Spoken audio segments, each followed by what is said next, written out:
In this video we're going to talk about an application of log and how they're used for measurements on the Richter scale.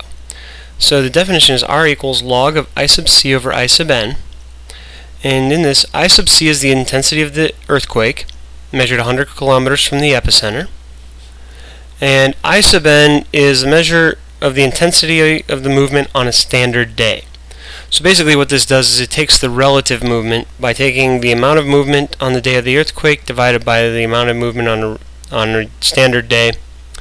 Now that comes out to be a very large number, so logarithms reduce the numbers down and make them a little bit easier to deal with.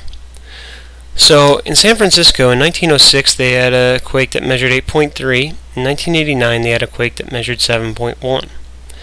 So let's find out how many times more intense the one in 1906 was than the one in 1989. So what we're going to do is we're going to set up an equation for each of these. So 8.3 equals log of, now let's give a name for the 1906 intensity, we'll call it A, over I sub n. And now let's make one for 1989. So 7.1 equals log, and we'll call the intensity in 1989 B. Okay, we're not actually going to find out what A and B are. We could, because we do know I sub n, it's a given. But we're going to find out how many times more intense, and it turns out we don't even need to find out what A and B are because we can use a property of logs. So what I'm going to do is I'm going to subtract my two equations. So on the left hand side that gives me 1.2 equals log of A over I sub n minus log of B over I sub n. Now I'm going to combine those using my property of logs, which says subtraction of two logs can be rewritten as a single log with division.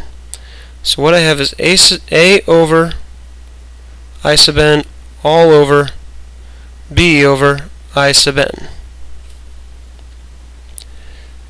Now I'm dividing by a fraction, so remember, if that's the case, what we do is we flip and we multiply. So I have A over I sub n times I sub n over B.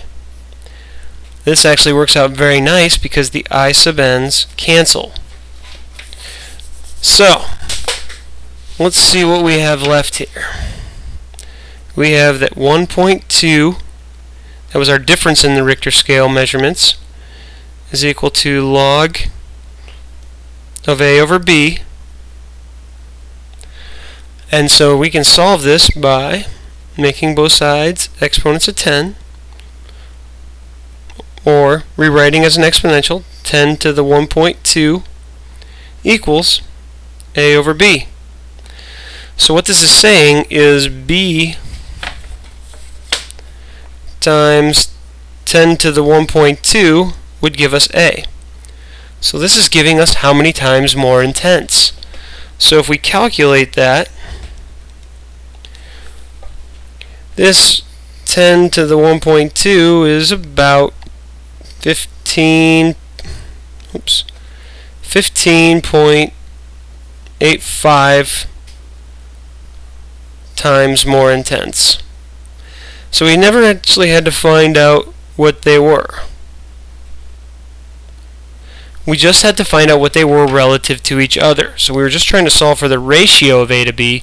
We didn't actually have to find A and B.